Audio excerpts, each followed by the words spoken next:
Hello, everyone. Internet Twitch, members of Carrion Comfort Studios, viewers and audiences alike. Welcome back to You Know It, You Love It. Some of you might even hate it, but who cares? Kingdom Hearts, the Interstitial War and Lair. Episode 6, Rattle the Stars. Before we begin, I just want to thank everyone for coming in again today, for watching us, anyone that's just dropping in the door. Thank you for everything, and let's just get right into introductions so we can start this fiasco that is a game. Oh, I guess that means starting with me. Yeah. Yeah. Hi, everybody. I'm Elliot. I'm playing Jim Hawkins tonight, and I'm super excited. Treasure Planet is like one of my favorite movies. So, yeah, you can find me on the internet at Chaos Elliot for my personal posts, and if you want to follow my updates of where I will be, Chaos them. Hi, I'm Zoe. I'm going to be playing Captain Amelia tonight. And you can find me on Twitter and all the social medias at Twillick43. Hey everyone, it's Ashley and Aid. I play Sarah Farron here every Friday. Find me at my handle below. That's it.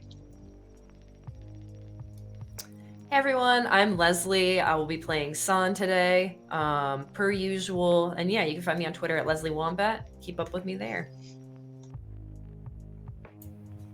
Hey everybody, I'm Zeke. I will be playing Alpha the Chocobo, and you can find me on Twitter at EZKL. I guess that just leaves me.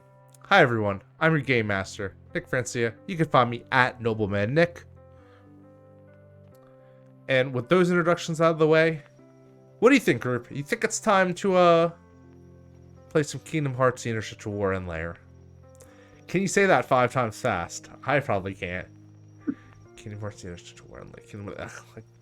Never mind. It's too many words. Too many words. And yet, still not enough for a Square Enix property.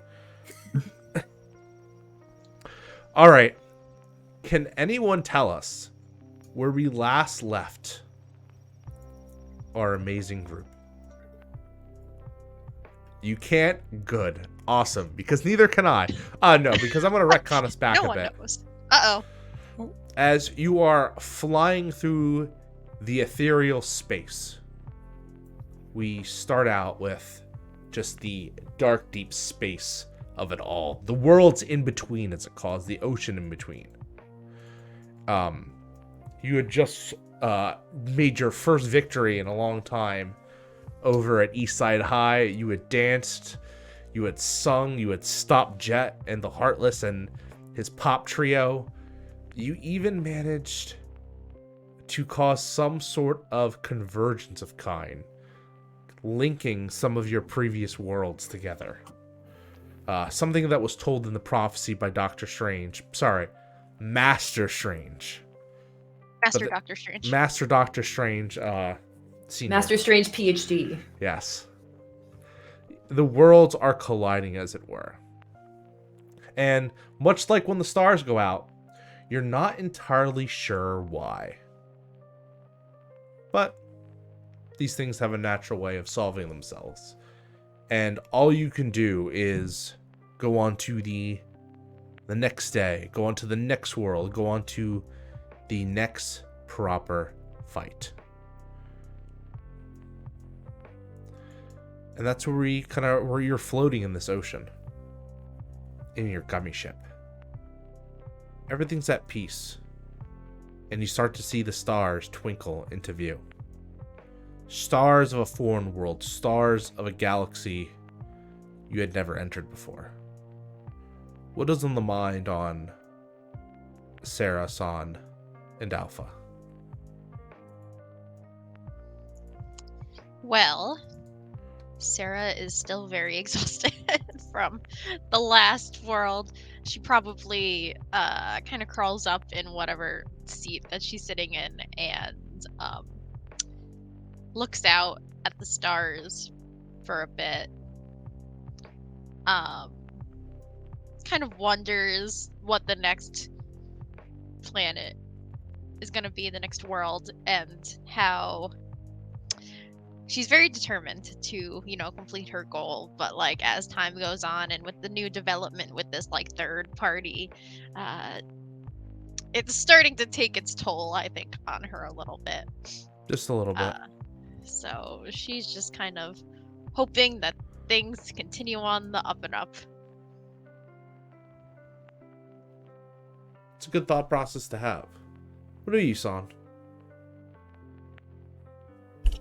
I think San is feeling pretty okay. She's glad they were able to win the last world, but I think she's still really curious about the green witchy lady and then Brain and all of their involvement in all of this. It just still seems like, I guess, enigmatic would be a good word. Like, she's just still really curious what their like ultimate goal is, because like Oblivion just doesn't make sense to her, I don't think.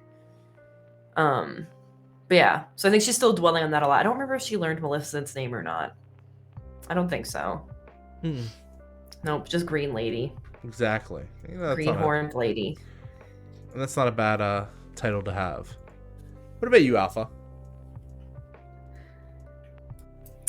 I think, contrary to everybody else, Alpha is still kind of riding the high of the last world and actually winning and making new friends and getting to see old friends, and just like a very high excitement kind of end to the last world. And Alpha's probably just like leaned up into one of the windows, just staring out at the stars. And we see Ben's piloting the ship as normal. And Alpha, as you're looking out the window, kind of gazing at the stars, that's when you see it. Coming like a starlight. A black bolt, almost looking like nothingness faded into oblivion, is coming hurtling towards you from the side.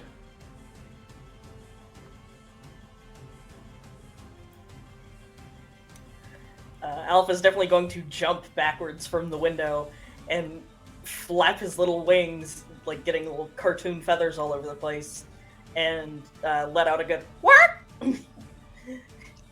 and probably yell for Ben to look out.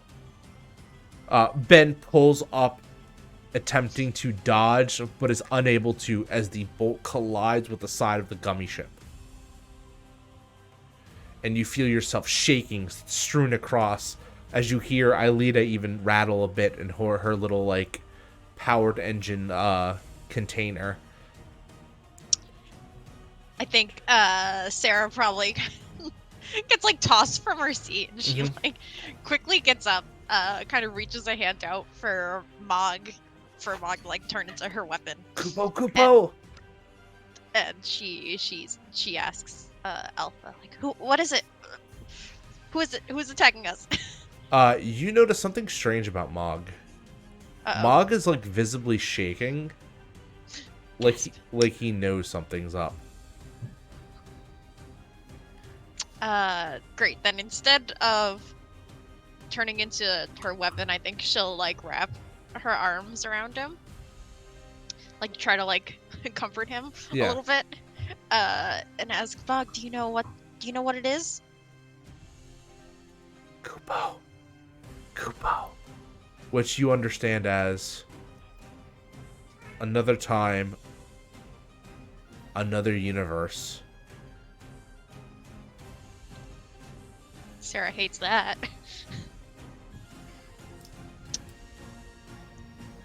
And you feel another bolt rock the ship as you are Aelita go, shields at 50% power. We are being pursued. I think this is when San might scramble in and be like, what's going on? And you see as you get on the screens and you can see the camera behind you, as you see this ship that has been tailing you. Looking kind of similar to your own, except like a gummy ship, as it were. But this one is clad in mostly black, as you can see darkness hanging off of it. It looks to be kind of situated in an arrow shape, with wings jutting out, as it, a little bit smaller than your gummy ship, is coming at breakneck speed. Sarah's just gonna like, I know, Lucian's not here, but just be like, Ben, you gotta lose him. I'm trying. And he kind of like hits the afterburner and kind of taking off, but the ship is in wild pursuit, mirroring every maneuver that Ben tries to pull. Alita just sitting there and analyzing enemy ship. Quantum entanglement detected. I'm sorry, a what? The enemy is following us in different time.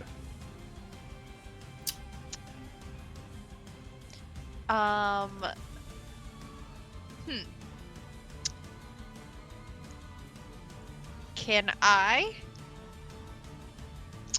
deep dive? Yes. Especially with all of this like timeline universe shenanigans going on. Sarah's like, not a fan of that. Been there, done that. Not really interested. Alright. Deep dive is heart. Okay. Oh good. My good stat. Alright, that's the 7. Which means I get to ask 1. What would you like to ask?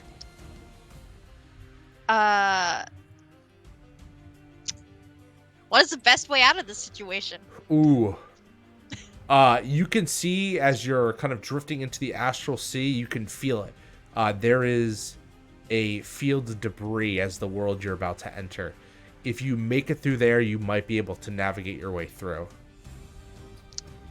Great. And Sarah will kind of point it out to Ben and be like, that debris field, through there. We might be able to lose him. Got it. And you can hear something like, I know Venom, I'm trying. Oh no. God damn it. What is this? I've never heard of this ship before. It's something, and he starts slamming on it. Alita, what's going on? We are being hacked, invaded. Hacked? By? Something using Kupo. You hear Ma go, it's a crystal.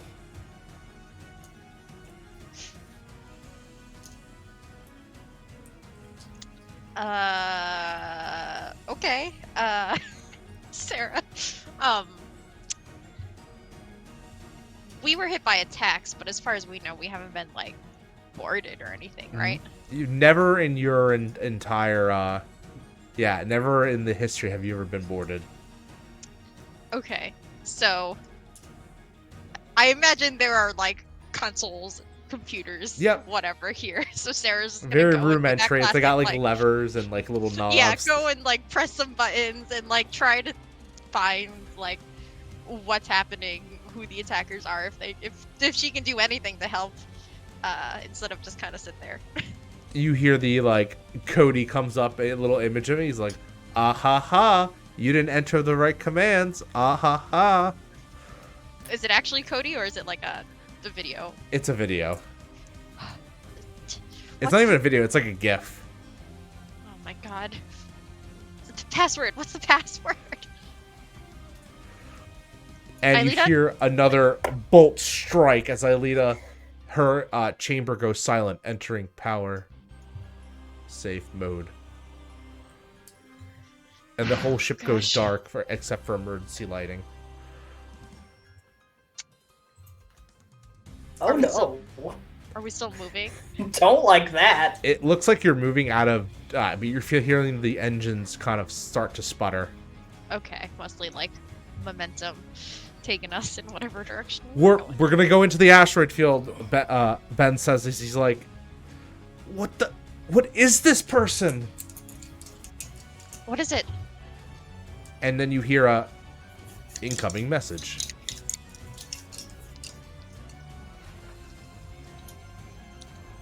And it's... Ben looks back. Do I take it? I don't think we have much of a choice. Yeah, I guess so. And as he pushes the button, you see on the screen a person you've never seen before. Looking like a dark knight of some sort. Just fully clad in armor, as it were. You see this person whose face is pretty hidden. You can see that the way that his armor is situated, it kind of goes back, like it's windswept. And there is like kind of gold, white, like eyebrow plating that goes up to kind of form horns. And as he looks, very sharp armor, you can see the hum of red from his console. Hello, Guardians.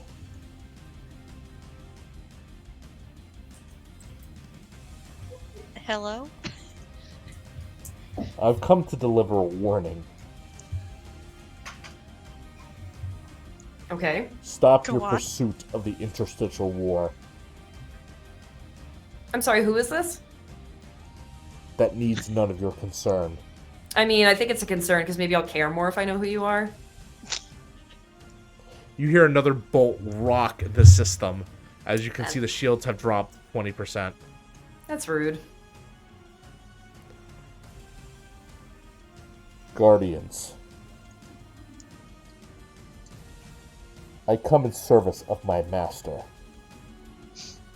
Okay, who's that? betwixt of darkness. I warn you to give up this foolish endeavor and simply spend the remainder of your time in this world. Failure to comply will be met with swift and immediate annihilation. I think, like, as San and this person are talking over the video, like, Sarah just, like, inches over to Ben and just, like, whispers, like, can you get us out of here? You just gotta distract for like one more minute. Okay. So you want us, Sarah starts to talk to this figure, to just give up? Just stop fighting? Exactly. Your light is not strong enough for the darkness, and resisting is only dragging more worlds into chaos. I'm sure you've noticed it. With every world you attempt to unlock to seal, you merely cause more hell to arise. Well, I mean, there's that other group, too. I think they're kind of causing more chaos because now there's 3 factions, which is already confusing. That will be dealt with. I mean, did you offer them the same deal? That is none of your concern. I mean, kind of.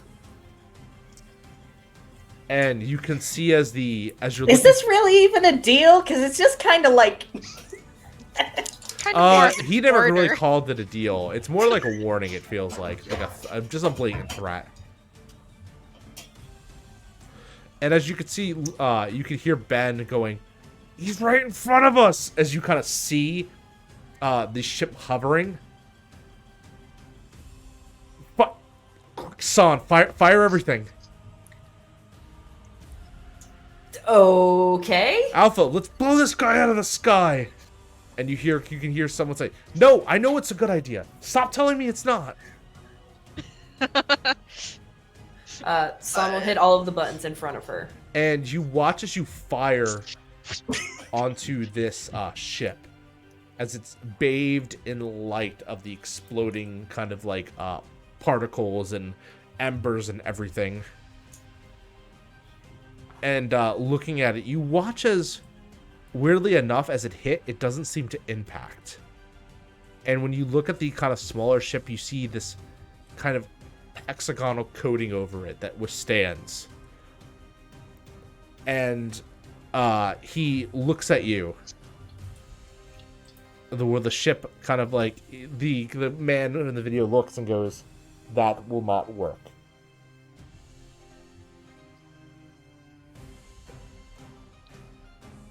This is the power of my phantasmal. Stronger than what you have ever faced before. You know everybody says that, right? Then I will show you I mean it. And you see as the energy kind of gets absorbed into the shields, and as this cannon, as you kind of see this kind of lower cannon fire this large beam as it cuts through one of the wings of your gummy ship. Do we conveniently start spiraling? Oh yeah, we towards do. the planet. Okay, great. God. I'm gonna try to control our descent, and you see as everything's kind of rocking around you. Just hold on, and you hear Moggs going, "Wow, Kupo." Yeah, Sarah's holding on to Mog, not anything else. Koopa, and you're like going up and down, up and down. And as kind of Ben finishes your descent, you watch as you kind of spiral into this more kind of brightly lit space. As the black ship is starting to approach you, looking for the kill shot. And you hear in the video, I warned you. Say, could... And you watch as he looks out. Now? But... Fine. As you wish. Pulling out. And you watch as the connection is severed. And the... Stop. Don't do that. Don't do that, Ashley. Give me the newspaper. Where's the newspaper when I need one? I didn't do anything. Uh-huh. And just, basically you see the ship blot out of existence. As you're now floating in this murky sea.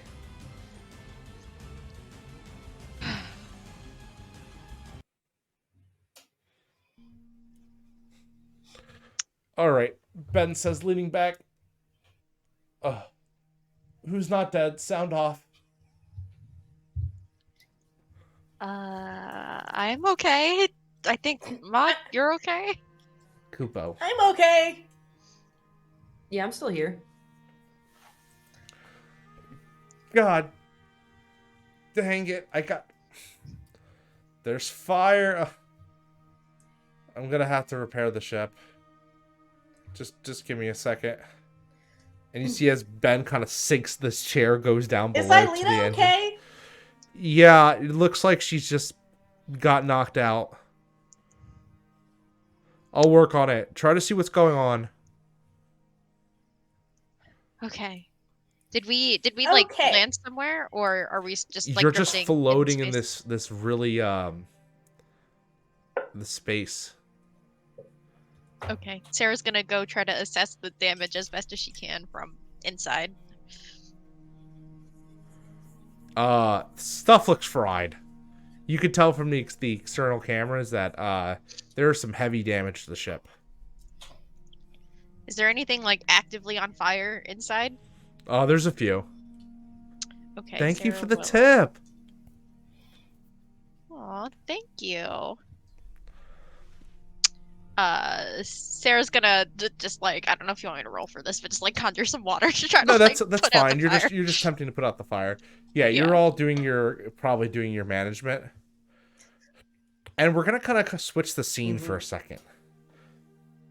As we go to the the HS Legacy. A lone ship in the seas. The astral sea, as it were. Drifting through, following a map to lead them to a treasure like no other. Standing at the bow of the ship is a lone boy. A boy? No, not a boy, but a man. Who is looking to chart his own course. What does this boy look like?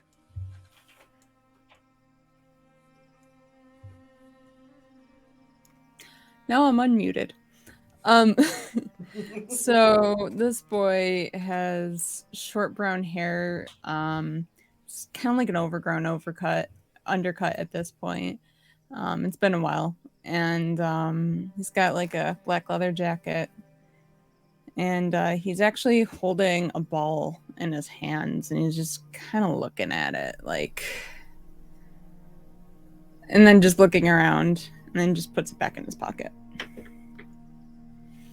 And yeah, he's looking at the stars, looking in the sky, just wondering when he's gonna get to the place where they need to go. Yes, that special place. The treasure trove of one Captain Nathaniel Flint, the most notorious pirate in all the stories you have ever heard, in all of the legends. He left it all in one place, in one piece, known as Treasure Planet. And kind of as we like see you sitting there at the bow of the ship, we go up into the stars and we see the Treasure Planet title of the world pop up. And we kind of go through the ship. We see various crew members looking different sizes and manners of creatures. We see a large, like, scorpion-type crab creature scuttling about the deck, tying the ropes. We see a larger man made out of stone surveying it. And next to this large man made out of stone, we see someone that oozes confidence and power and stature. Can you describe yourself, Captain Amelia? So Captain Amelia is standing there with Mr. Arrow, hat in her hand, surveying the boat. She has a bit of a distrusting look in her eye as she looks at the crew, but she glances over at Mr. Arrow, and that uncertainty fades away because she knows that the ship is in good hands. She's there, Mr. Arrow's there, even if this crew that Dr. Doppler hired isn't really the sort she would normally associate with. She has confidence that with her and Mr. Arrow there, it's going to be okay. It's going to be a successful endeavor. And you see Mr. Arrow, your big stone friend, look towards you.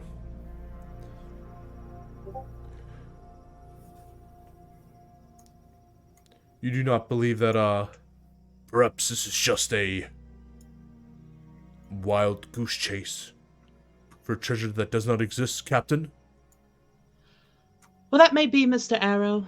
This may be a wild goose chase, but it is, at the end of the day, a wild goose chase that we are being compensated for. Isn't that right? Yes. And besides that little orb that Mr. Hawkins brought on board, it must lead somewhere, right?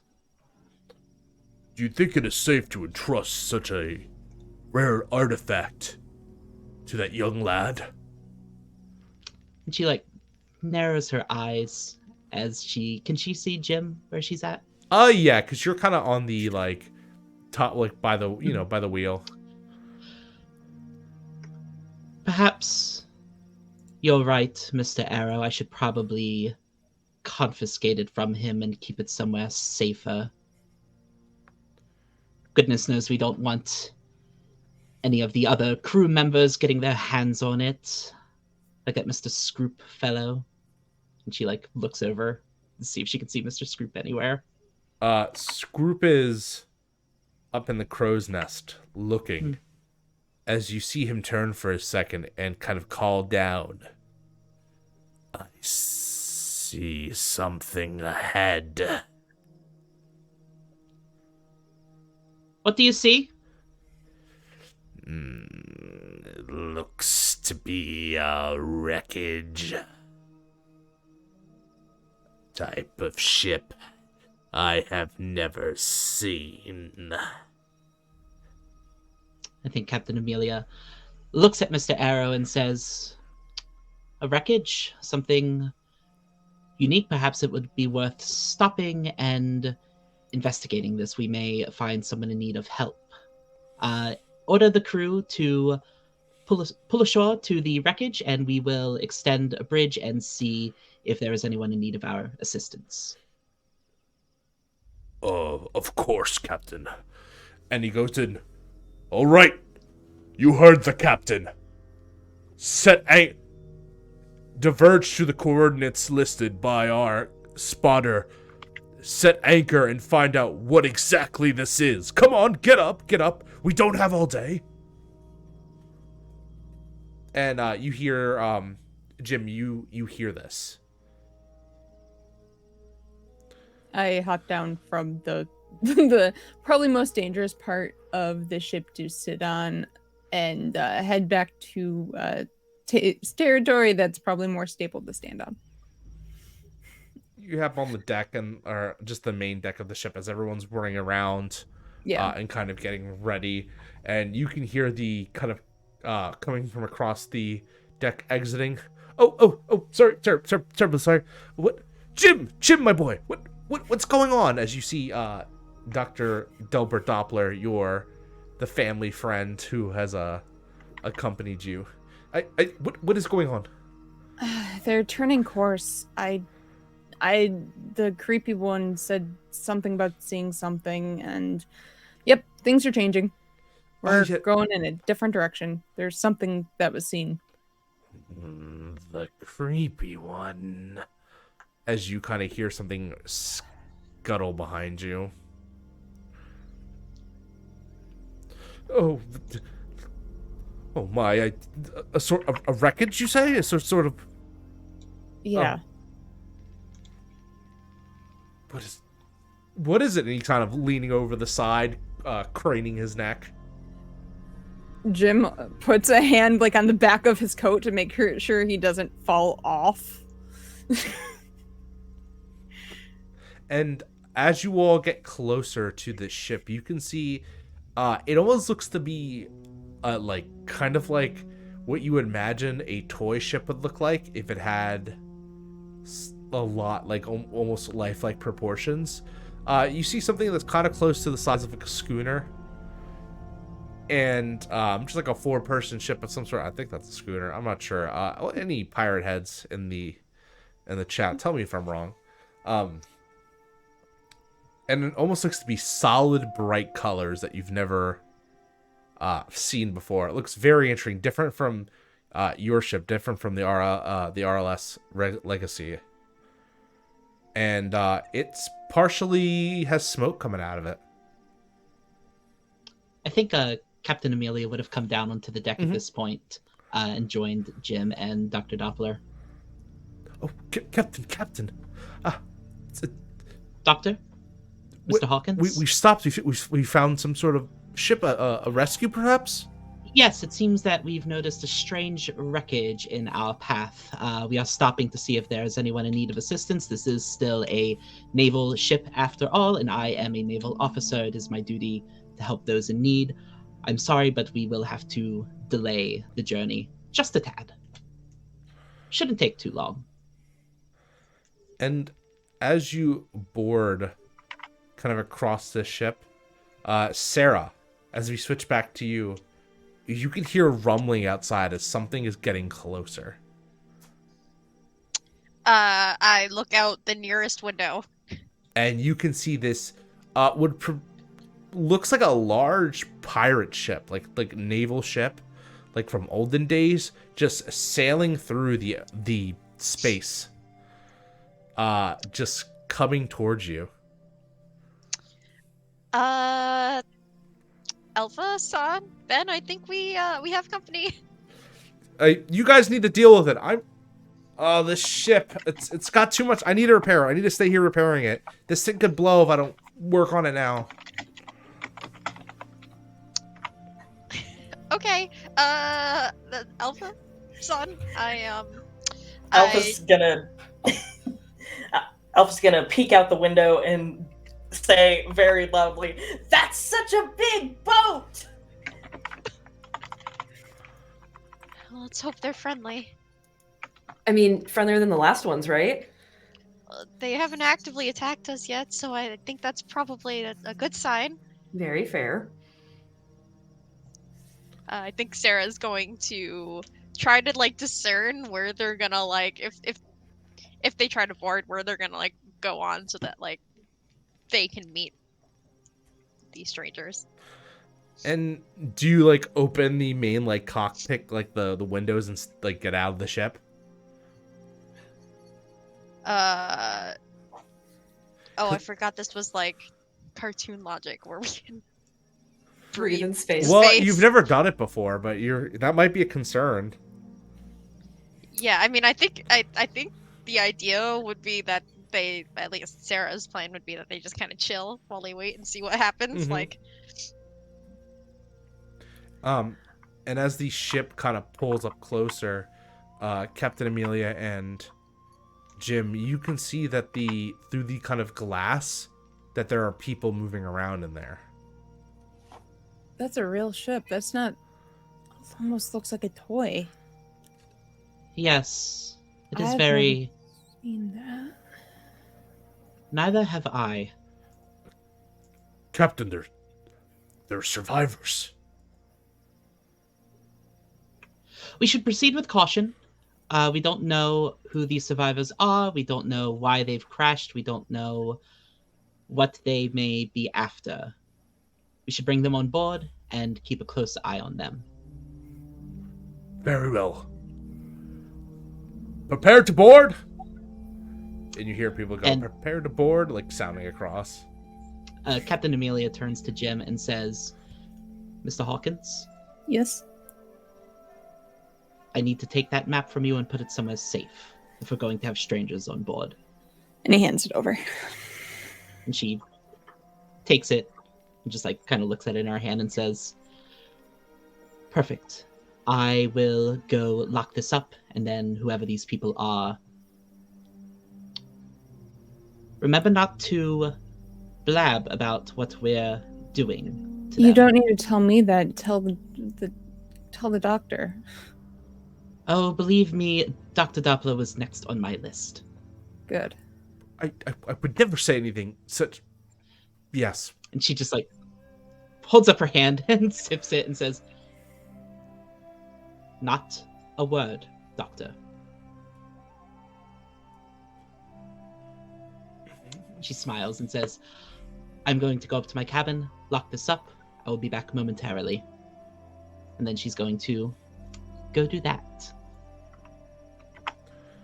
And yeah, we kind of watch and follow the captain as she heads towards her quarters. She opens up the safe in the wall, placing the map, the circular or kind of spherical map to Treasure Planet,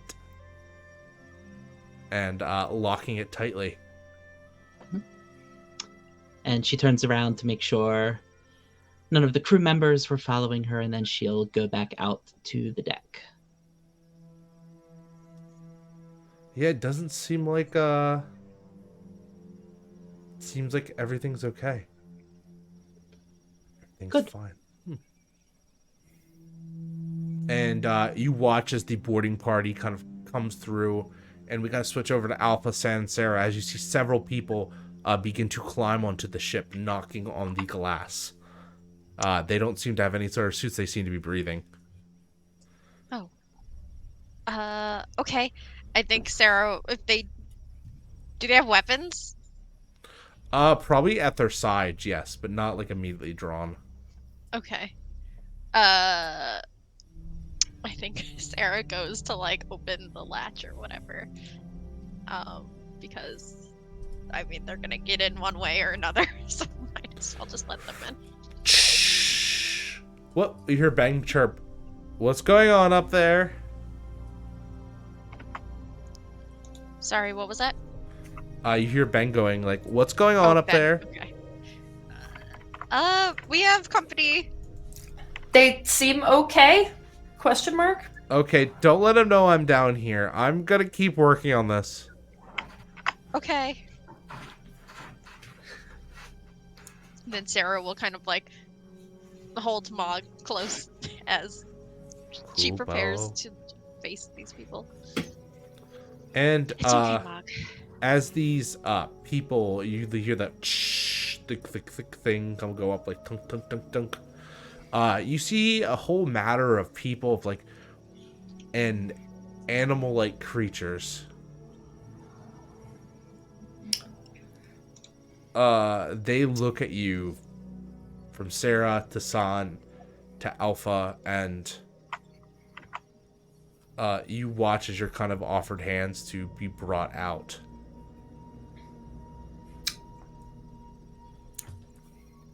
Hey, how's it? We got going? survivors. Come with us. We're here to rescue you. One of the nameless crew members calls out. Rescue us where? You're been stranded. I mean, that is true. Hi. We really appreciate this. I think what San meant was like, where are you going to rescue us to? Oh, well, we from our ship, of course. The RLS Legacy. You're ordering in far Alponian space currently. Lucky we came across you. No one ever comes out here. Yeah, quite lucky, Sarah says, trying to sound as convincing as possible, as if she totally knows what this person is talking about. I think she'll look to Alpha and San and be like, she won't say anything, but give them the kind of like, do we go with them look? I think San does like a subtle shrug. Alpha's immediately making friends, so because you know Alpha, so he just The chicken like launches hops itself up out. out of the ship, and and is gonna wave at the new friends and be like, "Hi, I'm Alpha. Oi! Thank you for rescuing us." It's a bird. Looks like one of them dodos. And Alpha will do Alpha will do like a cute little like spin and strike a cute little pose with his wings out and be like, "I'm a chocobo." Chocobo. Wonder what a chocobo tastes like. Squat you. Just like ribbing. Please don't eat our friend. Yeah, don't try it. And as you, I'm guessing all of you exit, or Yeah, we'll follow after Alpha if Alpha goes. Yeah, I'm about to exactly. let Alpha go by himself. We'll follow. Captain Amelia and Jim, you see what looks to be a two young women, maybe a little bit older than you, Jim, and a chicken. A kind of like 3 foot tall chicken. Well, I can't say I've ever seen one of those before. That's The rather. universe is a big place. That's pretty big for a chicken. I've heard of these things. Yes. I believe the legends called them chocobos. Chucka who? Really, Excuse- Doctor? Yes, there's they appearing in old stories. I thought they had got extinct, but I guess not. This is such a massive discovery. Oh boy, I would love to study one. Well, maybe make friends with it and ask some questions and don't be invasive. I'm never. Don't be Of weird. course, Jim. Of course, Jim. No. I'm an astronomer. I'm not a biologist. I can't really. I wasn't saying I was going to like dissect one. Oh, I faint at the sight of blood. Yes, there would be no dissecting on this voyage, Dr. Doppler. Feel like I shouldn't have to say that. I wouldn't even know where to start.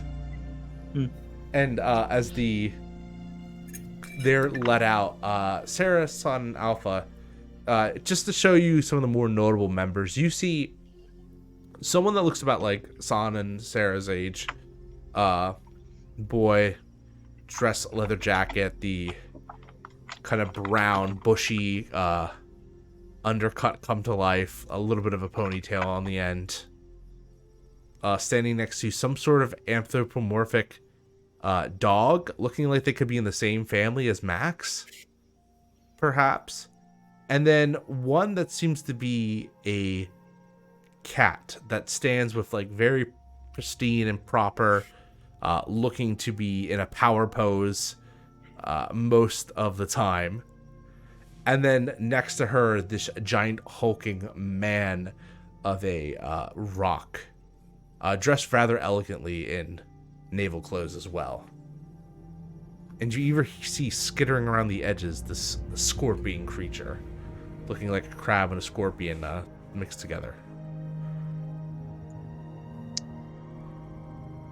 Cool. So, is there one that like looks to be in charge? Oh yeah, definitely the captain, this woman. Yeah. Are they on board now? Yes, they're being basically escorted on board, surrounded by some of the crew members. Captain Amelia will step forward in front of them as they're being escorted, and she'll say, "Welcome aboard to the RLS Legacy. I am Captain Amelia, the captain of this ship. You're quite lucky that we found your wreckage. Might I ask what happened?"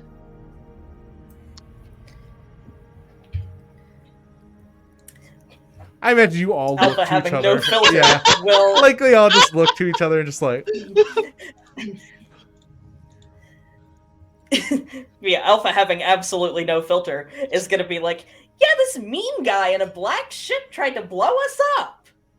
It was very rude. A black ship. Yeah, I Yeah. think it looked almost like ours. I think it was a little smaller, but yeah. Interesting. Your ship is very unique. I'd be surprised to see two of them. Where did you come by your ship? Our friends made it. Yeah, a couple of kids made it. Fascinating. That Children. explains a lot. They're very smart. And Jim, Also, thank you for rescuing us. Right, absolutely. Is it safe to leave the wreckage here? you could probably Is it tow safe it if to you could probably tow it if you wanted to. Mr. Arrow, Yes, Captain Amelia. instruct one of the crew members to attach a tow to their ship. We'll bring it along behind us, and we'll see if we can get it fixed up for you. Scroop, Thank you. get off your bum and your 8 legs, and set this ship up for towing. As you wish. Oh, I hate that. I Yeah. despise what you just did. It makes me so uncomfortable. I'm sorry. No, it's okay. As Scroop, kind of the scorpion spider crab creature, comes around and just starts tying up the ship.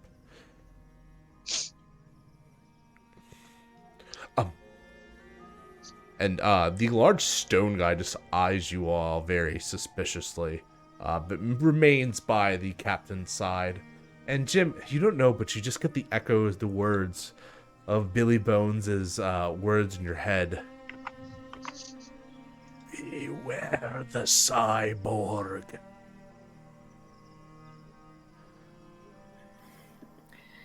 Jim's gonna take a look and make sure they're not cyborgs, just to be like, as that's in his head. He just like doing a quick look over, but he's also wondering, wait, where did John Silver go? Why isn't he here? You know John Silver's probably in the kitchen still. Yeah. Mine's on cyborgs, so you know. Going through all the possibilities. Mm-hmm. Mr. Hawkins, why don't you inform Mr. Silver that we'll be needing some extra meals cooked up tonight? Yep, sounds good. I bet he'll love that. As for the rest of you, quarters are rather cramped. As you can see, we have a full ship, but I'm sure we can find somewhere for you to rest. And she'll like kind of get like a slight smirk in her eye and says, The brig isn't the most comfortable, but it is the only empty area. I mean, you don't have to lock it, right? She thinks for a moment and says, No, of course not. Of course we don't have to lock it. Okay, yeah, I mean, we don't take up that much room, right? Especially me. Yes, is it true that you're a chocobo? That's right. And again, we'll do a little spin and You do that spread his wings up and be like, I'm a chocobo. sparks fly Fascinating. I don't know if doing a deep dive is appropriate here. If you want to, you can. I don't know the mechanics as well, but basically, Captain Amelia has reasons to believe that these people may be lying to her. Okay. And I guess she's trying to suss out whether she's being goofed or not. Cool. Go ahead and roll 2d6 plus your heart stat. Sure. Well, let me tell you, that was a 10 plus 1. That's an 11. Awesome. So you could ask 3 of the questions. Okay. What here is not as it seems? They definitely are out of the picture, and you definitely feel like they're not telling you the whole story, these 3. Interesting. What was done here recently? I guess in the big picture with the ship and everything. Yeah, they definitely looked like they were just in a massive firefight and took a lot of damage very recently, probably maybe within the last hour. Okay. And then for the last question, what here could I use to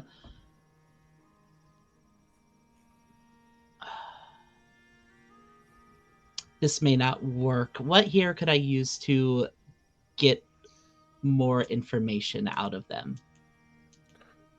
Ooh. It looks like if you know their weakest, their link that's most likely to blab, it's probably the chocobo. From how friendly Perfect. he is. Great. Then before they're taken away, escorted to their new quarters, Captain Amelia says, "Actually, Mr.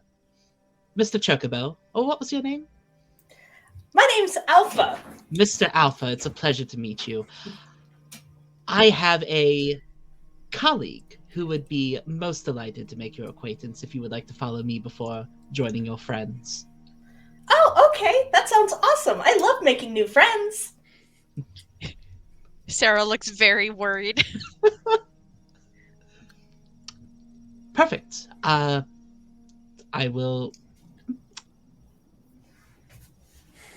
Captain Amelia will just nod to Alpha and say, I will escort you to my own quarters then, and we can meet with the doctor. Mr. Arrow, go ahead and take our new friends, show them to their quarters. And then she'll pull Mr. Arrow to the side and say, don't, very quietly, you don't have to lock them up, but keep an eye on them if they decide to roam the ship. They may be after the treasure or something more precious. Of course, Captain. I will watch them closely. Thank you, Mr. Arrow. Before they leave, I think Sarah's going to give Alpha she's not gonna say anything again. She's gonna give him "Are you gonna be okay?" on your own kind of look. Alpha will nod very quickly. Okay, and then she will actually say kind of quietly, just be careful. Remember, don't say too much. Alpha will take one wing and just kind of make a my lips are sealed kind of motion. Which, It is Alpha. Just so we're aware. Yeah, I mean, Sarah was mostly thinking the whole, like, how Ben was like, don't let them know I'm here, but obviously she can't just be like, don't tell them about Ben. Right. Meanwhile, Ben, there's so many wires.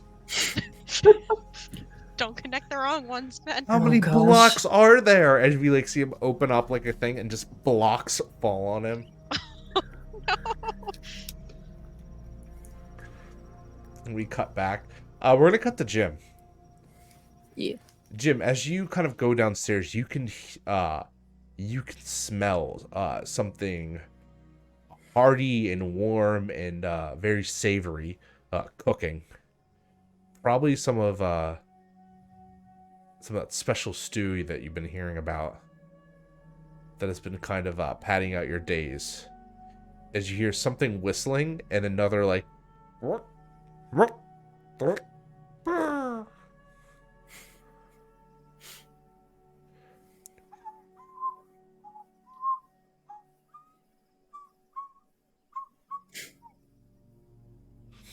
Wrong franchise. I know. It's whatever. It's Kingdom Hearts. We can cross over. Jim walks down and it's like, so we got guests? Is that gonna feed enough of us? You hear the mechanical whirlings as this a hulking man of a creature turns. Ah, Jim, my boy. Sorry, you surprised me. I was into my singing and cooking. What are you saying? We have guests? Yeah, this weird ship. It looked kind of like a kid's toy, like not something I would have played with, but brighter. With people in it, and I think their ship is busted. So, Captain let them on. Oh, that's a wild story if I ever heard one, Jim boy. Take a seat. Yeah, take I a wish there seat. was no stuff. He sits down. Now, and he kind of puts a hand on your shoulder. Now, be honest with me. They seem to be the trustworthy folk. Yeah, there's a giant chicken. A talking chicken. That's like way too friendly, like Doppler friendly. He like starts like, we could feed the crew for weeks. Oh, of course. Yeah, no. Apparently they're extinct, called a chocobo? Something. Well, that sounds like a fairy tale if I ever heard one. Well, I'm sure everything will be fine. Does the captain of yours, said she seemed cross? I think she's still sussing him out. She doesn't seem too sure. Oh. That woman, But- she's suspicious of everyone, and it's only gonna drag the crew morale down, I tell ya. And she let you on. She let me on because I'm the best damn cook that anyone could find in this here quadrant, and I'm also one of the cheapest. Yeah. Yeah. You price yourself pretty low. I need to take a job, anything to feed me and Morph over here. As you see the individual fingers move as Morph dances through them. Morph comes up, rubbing his kind of weird ooze gelatinous level body onto you. Hey, Morph. Ready to make new friends, Morph? He's taking quite a liking to you. Yeah. He's weird, but I like him. Most weird things are the best things in life. The oddities not falling in line. That's what us rogues and scoundrels live by, you know. Us people that are lifers on this place. Yeah. I wish cops would said something a little bit nicer to me about that, but yeah. Oh, don't take what those blustering pile of bolts anything. You're a special one, Jim, you are. I could tell ever since you stepped foot on this vessel. You're what we call one of the real ones. Don't ever forget that, alright? I'll do my best. Now, come grab your new friends. Bring them down for a bowl before I feed the rest of the crew. I have plenty of it. This stew will stick to their bones and keep them hearty for hours. Yeah, they'll be full for a bit. I don't think they're gonna expect that. And he looks like over to the pot. Smells good though. And you can almost swear you see something move inside of it. He goes, "Oh, don't mind it. It's just still cooking just a little bit." I'm not gonna think about it too much.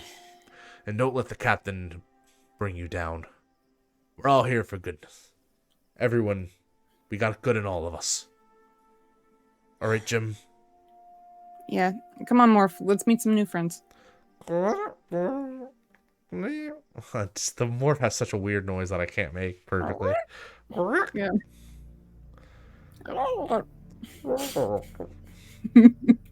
All right. You can have more when you come back, Morph. Come on, escort Jim over here. And you can almost swear you can hear Silver go under his breath, "Rattle the stars, lad, rattle the stars."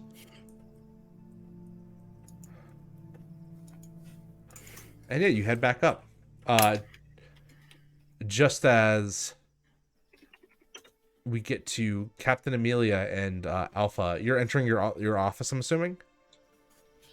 Yes, she's going to take him to see Dr. Doppler. And you see she leads you to the kind of dog type person from before. Oh, apologies. As he kind of looks, oh my god, it really is. It's a chocobo. Yes, Doctor, I thought you might like to ask him some questions. Oh, I mean, Don't mind me, I'll just be standing back here. How are you here? And Alpha's gonna be like, "Wow, you know about chocobos? We go so many places, and no one ever knows about chocobos." Well, to be fair, you're quite legendary. I thought you went extinct thousands of years ago. And Alpha's gonna kind of like get a thoughtful look on his face, like, "Well, maybe that's true in this world. How do I respond to that?" And decide on, "Well, there's a few of us left. Obviously, I'm here." I mean, but still, how did you get here? Where's your home? Are there more like you? What are you doing in this lone part of space? Oh, well, I've been traveling with my friends. And again, trying to think of how to answer all of these questions because there's so many all at once. I've been traveling with my friends. My home is really, really far away from here. Really far away? Mm-hmm. And how far might that be? Amelia pipes up from the background. And Alpha's just gets this deer in the headlights look on his face like, "I have no idea." And Alpha's just like, a really long way. I don't know space navigation stuff. Despite being part of a 3-person crew. Yeah, Oh, I mean, sorry, don't mind me, I'm just musing. Our ship pretty much does most of everything on its own. The twins did a really good job building it. We pretty much just have to push a button and it goes where it needs to go. Amazing. A ship that doesn't require a crew. That's such advanced technology. The twins, are they chocobos as well? No, they're just normal boys. They're just really smart and creative. Amazing. What's the name of your ship? Okay, out of character, I don't remember what it's the twins named this one. Very with shitting grins, the Firefly. Right, I remember now. Oh, our ship's the Firefly. Firefly? What kind of ship is it? Oh, ships like ours are called gummy ships. They're made of these brightly colored blocks. And I don't really know exactly how they work. The twins are much better at that kind of stuff than I am, but I think the blocks are made out of like and he'll give like a vague like gesture. Creativity? Gummy. Yes, I've heard of this before. Wait. He kind of goes through, bringing out one of his books. Gummy. There you go. Yes, ancient term, star matter. You've built your ship out of the stars. That makes sense, yeah. Well, clearly with such a special advanced ship, you must be doing something... You must be on some sort of difficult journey, it sounds like.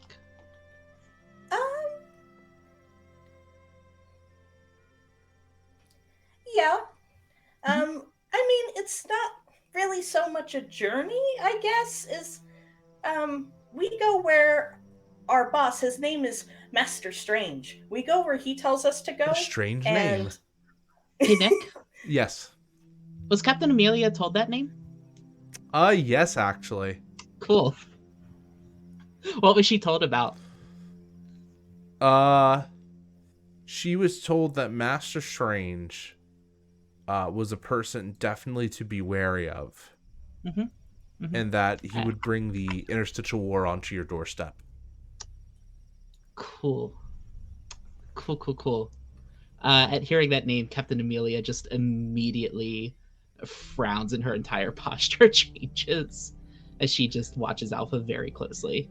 She's not going to say anything right now. She's going to let him keep talking. Yeah.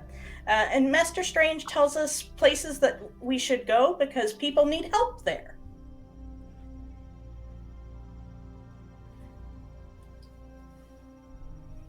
Quite astounding. So you are marauders, cavaliers, as it were. I don't know what that word means. You're soldiers? I guess you could call us soldiers. We're called guardians. Guardians. What peculiar people. And you're here to fight other guardians? No, we don't always fight. It's just like... But you do fight sometimes. Yeah, you would say? Sometimes. You do start wars where you go, would you say? No, definitely not. We usually go where there are mean people already. They have... And he's just gonna kind of like get kind of like slump a little and scrunch up his face and look off into the distance like, how do I even explain this? Somewhere Sarah and Son are just hearing Master Strange scream in their head, the natural order. I think actually at that point Captain Amelia will like hold up her hand and say, I think we've bothered our new guest for long enough, don't you think so, Dr. Doppler? And he's like in the middle of a question, goes, yeah, yes, of course. I'm sure he would like to get some rest, and then we can ask him more questions later. Oh, that would be amazing. Of course. Alpha, I will escort you back to your friends. I wouldn't want you getting lost on the way. Oh, okay. Your ship's really big. Yes, it is. I've never been on a ship this big. I was only I have a friend who has a ship like this. It doesn't fly through space. It only goes in water. But it wasn't nearly this big. There aren't many like it, no. You watch as we see Captain Amelia bring Alpha back, and we switch over just to see, rewinding the clock by about the 20 minutes that conversation took, to where Sarah and Son are as Jim comes up to meet them. along with this violet creature that looks to be like floating slime, as it were. Yeah, it looks like kind of like almost like if a brain was made of floating goo, but like really cute with big eyes. Like pink. I think San stares at it, and it just like is like leading closer to it, but is staring at it. He says hello. That didn't sound like hello. Is that better? I mean, sure. It's interesting. I've never seen a creature like that before. I don't know what he is. We just call him Morph. Oh, I'm Sarah, by the way. It's nice to meet you. I'm Jim. What is it, Mog? Kubo. He says, introduce me. Oh. Aw, that's so cute. He's like nestles out of his little like sleeping sack. This is Mog. Like Sarah kind of like holds him up like a. Can you describe what Mog looks like for Jim? Oh gosh, let me pull up a little picture here so I can have a reference. But Mog is like this. Oops, not Final Fantasy 12. Yeah. Because that's a very different looking Moogle. This little white creature with like this very oversized proportionally head and like this very round red nose, and he's got like this little antenna with like this little pink crystal at the end and little tiny ears and like little tiny purple wings that like physically like cannot possibly actually keep him afloat, but he's kind of floating / flying, hovering, and he's got like this little staff with that's like it's got a little like clock on the end. You have a fun friend too. What's her name? Oh, this is Mog. He's very helpful. Thing on his head that looks like it's helpful. Those things probably. Or is that just him? He's got a lot. He can do a lot of things, right, Mog? Kubo, and he looks up at you and just nods his head profusely. He agrees. And this is San. And, like, Oh, right. Sorry, I got distracted earlier. No, it's fine. There's a lot going on here, especially if you haven't seen one of those. Points to Mog and then gestures vaguely to the rest of the crew on the ship. Yes, this is a very interesting ship. A very eclectic crew. Yeah, that's a good word for it. Have you been traveling with them long? Out of character, do you know how long do you think Jim has been with them at this point? Is it like just running the journey or halfway there? About halfway there. Okay, cool. Well, a few months. I don't know. I keep track of time sometimes, but we've been traveling for a bit. And told the cook that there's going to be some more guests, and he's an interesting guy himself. So don't be alarmed if you see like cyborg. I don't know if you've seen one of those before, but A what? oh, cyborg. Like I don't know. He's like part animal, but kind of like he's made of metal. He's got an eye thing. Don't be alarmed. I'm sure he's a wonderful guy. Yeah, He's I bet. great. Honestly, he's really good. Like he's taught me a lot, That's and about like ship stuff, and I don't know. I think you'll like him, but he's a little off-putting at first. So, and Well, I just mean that in like his appearance, but he'll put a smile to your face. He'll make sure he does. Please compliment his food. It'll mean the world to him. Okay, we'll keep that in mind. Thank you. Out of Jim. character. Okay, I'm like, I can't remember if Jim introduced himself or not. Yeah. Yeah, thank you, thank you. Do you mind if I ask where the ship is headed? Somewhere. We have a path where we think we want to go, but the destination's kind of unknown. Wherever when the Oh. the seas take us. If we So, run into like something. Explorers or something. Yeah. Kind of like, ever hear about the story of Treasure Planet? No. No, I don't think so. Oh, well, I'd like to think that we're kind of like that. Like, there's this hidden away planet where, like, a royal sea captain pirate hid some treasure, and apparently it's all the planet is. It's made out of treasure, and he's Treasure soared the planet. skies, and nobody knows where it is. So I like to think of us as kind of like that. That sounds like a fun adventure. Yeah, that sounds thrilling. Really. And you can kind of imagine as like Jim's explaining it, you can kind of see like the ships blasting and looting away, and the image of this captain of greatness in your head, the Captain Flint, and this legendary treasure.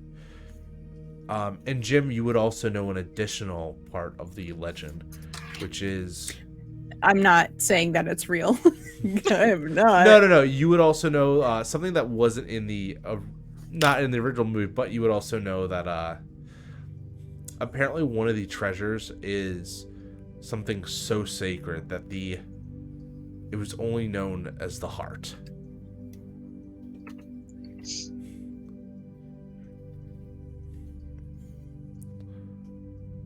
So, yeah. I don't know. That's my favorite story time book. I'd read it like all the time as a kid. So I want to be like the captain, Nathaniel Flint. I want to do that someday. Don't tell the captain though. Oh, well, that sounds wonderful. I think that you should follow your dreams. And your secret's safe with us. Yeah, we won't tell anyone. Yeah. I think she'd put some double duty on me if she found out I want to be a captain. Can't have that. I already clean enough. These floors, they look nice because I'm made to, but I don't need more. Doing a great job, but yeah, get that. Yeah. Do you lead the group down to see Silver? Yes. Yeah. And Come on. We'll get some food. And despite like you being in space, this ship is pretty much like a pirate ship, like an old sailing ship that you would see in stories. Son, this is probably something kind of new for you. But Sarah, you would know what these things kind of look like as you step down the old wood and into these kind of cramped quarters where the galley is. As you hear the whistling.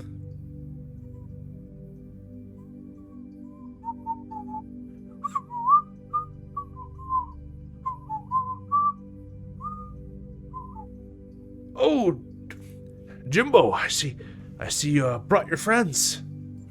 Yeah, I don't know where the chocobo is, but yeah, this is Son and Sarah. Jimbo bringing in such fine and distinguished people to grace my humble galley. Had I known, I'd have tucked in my shirt. Oh, you look fine. You're fine. I thank you for having us. Really, we appreciate it. And to describe what Silver looks like in particular, trying to give you a he's this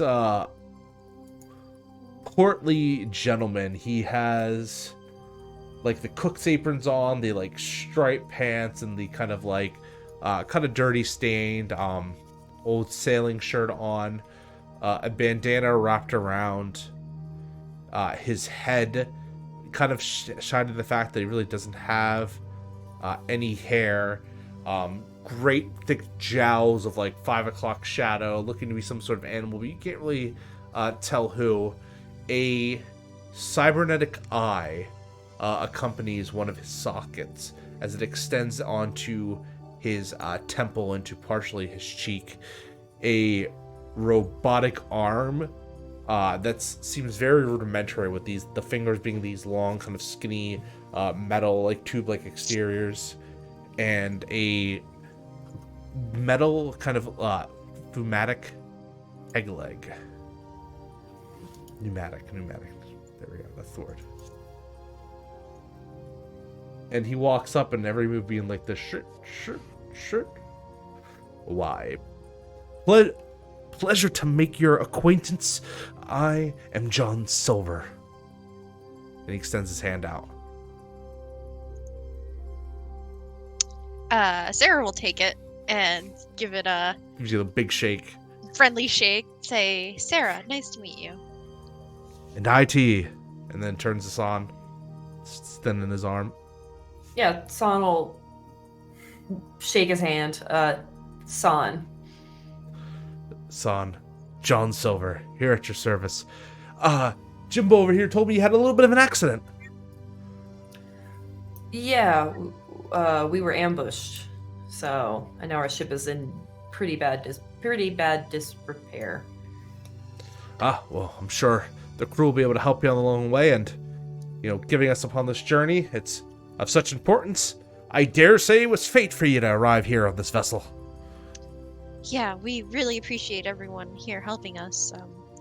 Otherwise, we would have just been stranded. Well, it's a very good thing we had some sharp eyes. Hey? And you hear Morph kind of like, kind of going around and just like... Morph! Good to see you keeping an eye on Jimbo here.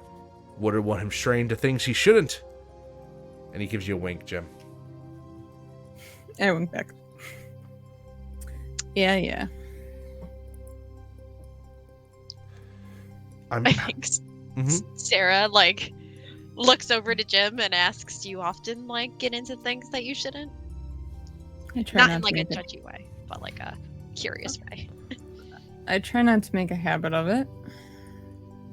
I've, had my fair share of experiences, though. He's a supernova, this one. They don't know how to handle him, and I think that's quite fine. Now, Captain Amelia can be a bit strict, but she's alright. Just keep yourself wary of her, and hopefully she won't harp on you too much. You are a guest, after all. Yeah, and we appreciate her taking us in, really. Right, Son?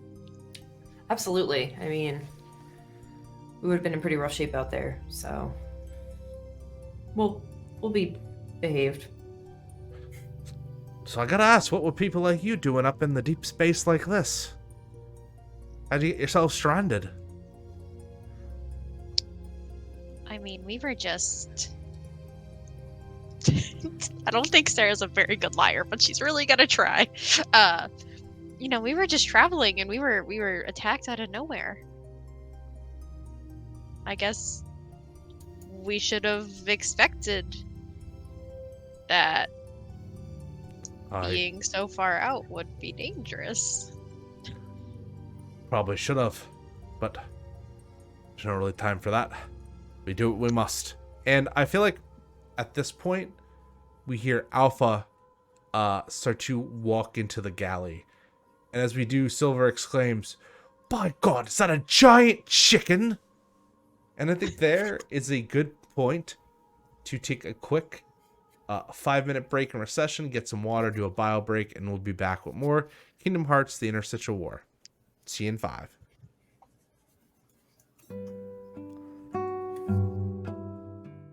Hey everyone. Guess what?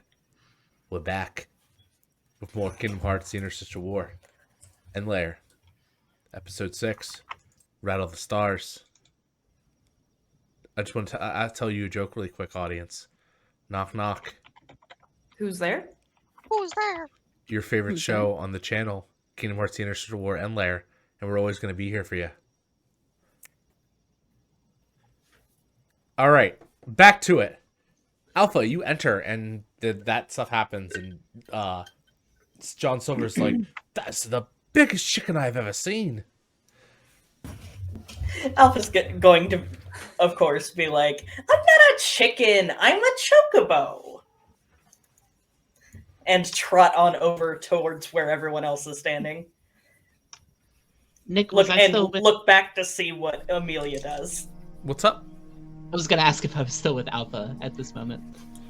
Oh yeah, I think that'd be great. Yeah. Captain, what brings you to my quarters? Mr. Silver, I was just bringing our new friend here to his other friends, making sure he got here safely. You know, it's a big ship, as Mr. Alpha reminded me, and I didn't want him to get lost. Well, welcome there, Alpha. Nice to meet you. I am the cook, John Silver, at your service. And any friend Nice to meet you too. friend of Jimbo's is a friend of mine. And of course, I defer to the captain's judgment on this one. I think Captain Amelia just smiles very tightly and says, I am certain that our new friends are going to be a pleasant addition to our company on this voyage. Of course, gives me someone else to talk to other than old Scroop. What about Mr. Hawkins? How has he been treating you as a cabin boy? Jimbo over here has been nothing but an outstanding gent. You've brought me fine company, you have, Captain. That is excellent to hear, Mr. Silver. And he kind of nudges you, subtly, Jim, giving you the wink again. All dandy here, Captain. Shall I be counting on the our visitors to be joining us for the rest of our voyage? Yes, of course. We are going to feed them, naturally. That would be terrible if we didn't, after saving them from that awful wreckage. It was terrible to hear about what happened to you out there, just being attacked out of the blue like that. We're very, very lucky to have picked you up. And we're very grateful that you did. Yeah, thanks, Captain Amelia. Although, I'd definitely be wondering, Captain, where we're heading in the first place. All in due time, Mr. Silver. All in due time. Forgot my place for a second. Apologies. And he takes off his bandana as like Morph is moving around behind your backs, teetering and tottering playfully. The kowtowing is not necessary, Mr. Silver. Aye. That is not Captain Amelia. Anyway, I have a few things to see to. Many responsibilities, of course. See that our guests make it to their new quarters. Mr. Hawkins, if you wouldn't mind. Oh, yeah. No problem.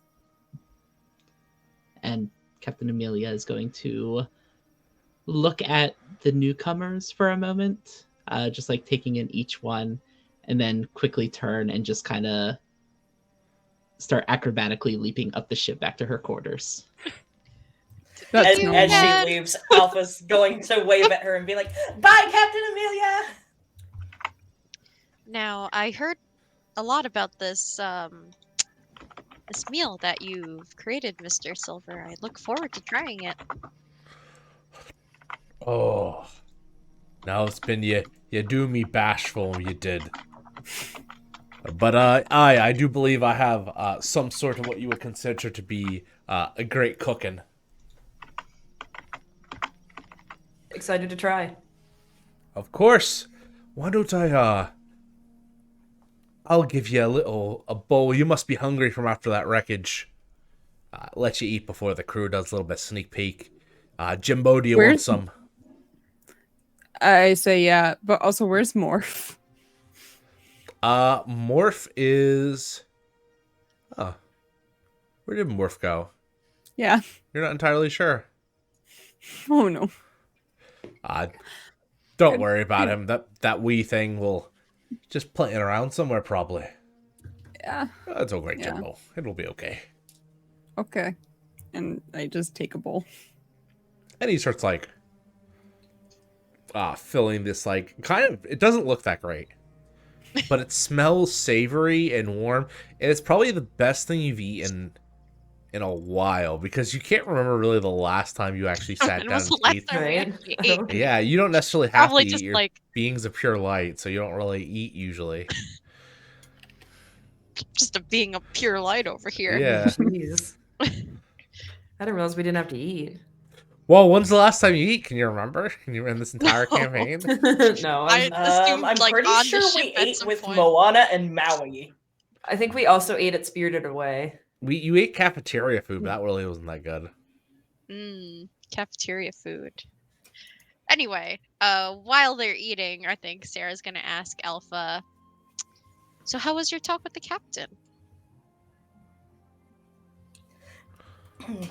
And Alpha looks up at Sarah from having his beak just like buried in this bowl of food and blinks a couple times and kind of like shakes some stew off of his beak. Oh, the doctor's really nice. He asks a lot of questions. Like, I'm pretty sure I didn't even answer all the questions he asked me because he asked me so many at once. I definitely forgot to answer some of them. But he's That's really okay. nice. He does that. He kind of reminds me of Max. Who's Max? Oh, one of our other friends. Is he a smart guy? Glasses? No, but he's. They look kind of similar, like they might be, like, distantly related. And where did you three come from? Oh, it's a very far away place. Yeah, we travel a lot. That's what I was telling the doctor and Captain Amelia.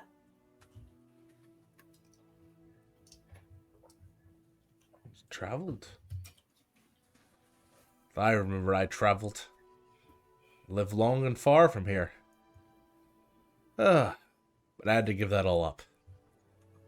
Why's that? Just a lifelong obsession. Sometimes that you just gotta leave it behind. Oh, well, that's always tough. Aye, but it's not about the punches you take. You give, rather the punches you take. Remember that. I tell old Jimbo over here. Remember what I told you? Something about shaking stars?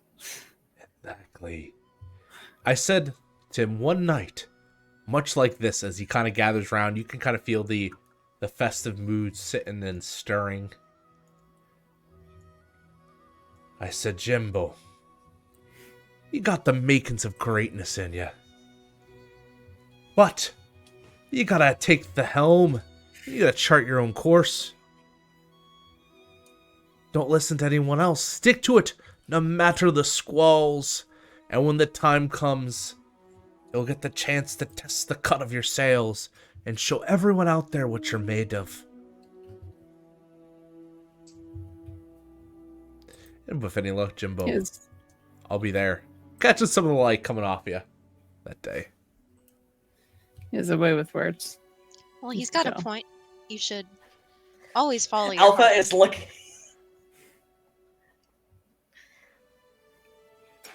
Alpha is looking up at John Silver with just like completely rapt attention because Alpha loves nothing more than story time.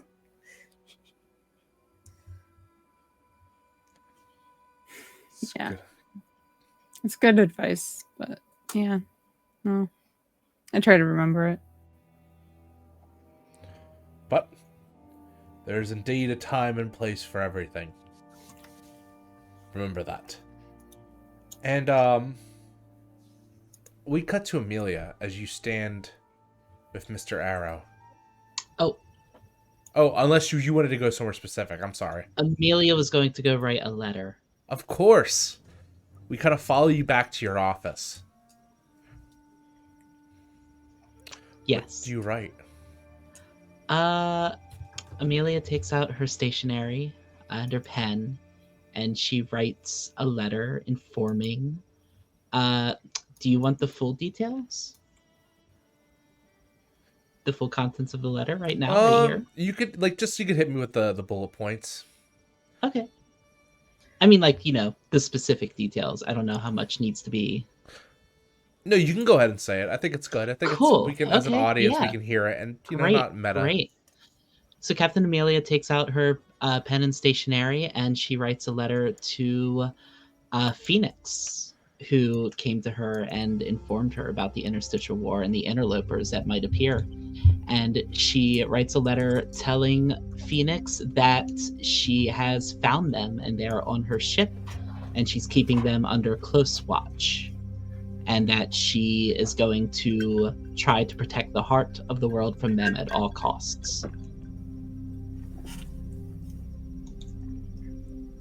And you send the letter off and you leave it in the normal place, knowing that sometime when you leave it, it'll be gone. Yes. And then you hear a... Who is it? Captain, it is me. Mr. Arrow. Yes, come in. There's something something you need to see. We need to get all the crew immediately to stations. She immediately stands up and is out the door. What is it? What's happening? And as you come up to the deck of the ship, you see there is a explosion in the distance. Is that a supernova? A dying star, Captain. Mr. Arrow, collect the crew, all hands to stations. We need to take immediate evasive actions. All hands to stations! And you hear... Yeah, you hear this everywhere as everyone screams, all have the station, all hands to stations. And then you hear that.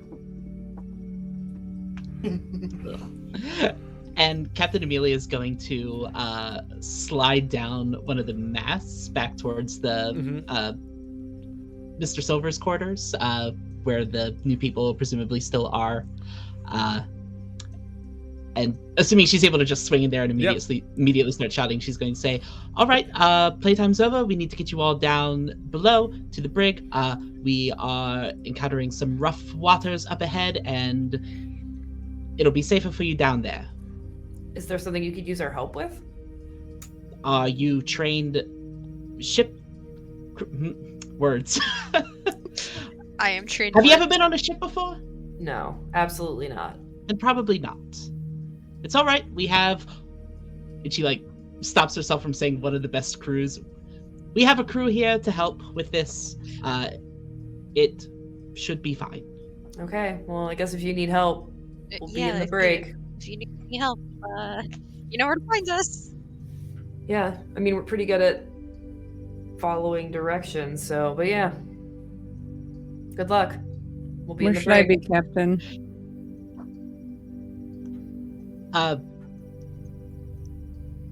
Yes, Mr. Hawkins, we need you to... Oh, God, I'm trying to remember exactly what it is. We need you to secure the ley lines for the crew, to make sure no one falls off board. And I think, maybe the ship kind of rumbles here. Yep. As there's an aftershock from the explosion. And Captain Amelia turns around and looks at the crew again and looks back at the newcomers again and says, you know what, on second thought, maybe we could use your help. Follow me. Can do. Okay, Captain Amelia. Alpha gives a little, like, wing salute and tippy taps along behind her. More cute tapping, less creepy tapping. And then I'm not going to pretend to know ship terminology, Don't worry about but it. Captain Amelia starts directing everyone to position, starts giving directions on what to do, what to help with, presumably in tandem with Mr. Arrow as well. Mr. Arrow is taking to the mast, getting on one of the higher ends, and is like helping everyone secure everything down. Getting through, he's like, "Screw it, you or me, up to the top." And everyone is kind of battening down the hatches, as it were, as the supernova, the aftershocks are shaking the ship, causing you to even go almost stumble a bit, Guardians, as it is racketing, and you're not sure. Even your own ship begins to racket as we cut to Ben being like, "I think I got it," and then just the rattling happens and more blocks fall at him. Oh my god, Oh, damn no. it.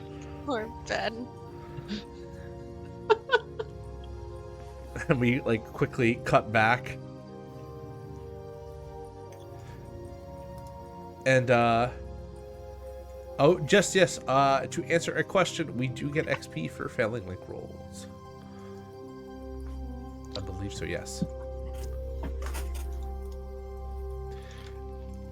And yeah, it's just like all cacophony, it's all hell. You see everyone's kind of battening down as the supernova lets loose its wildest explosion. I want everyone to push through stress for me, please. Through, we're gonna say through just straight up perseverance, to straight up light. Alright, I ask as if it matters to me, but it doesn't.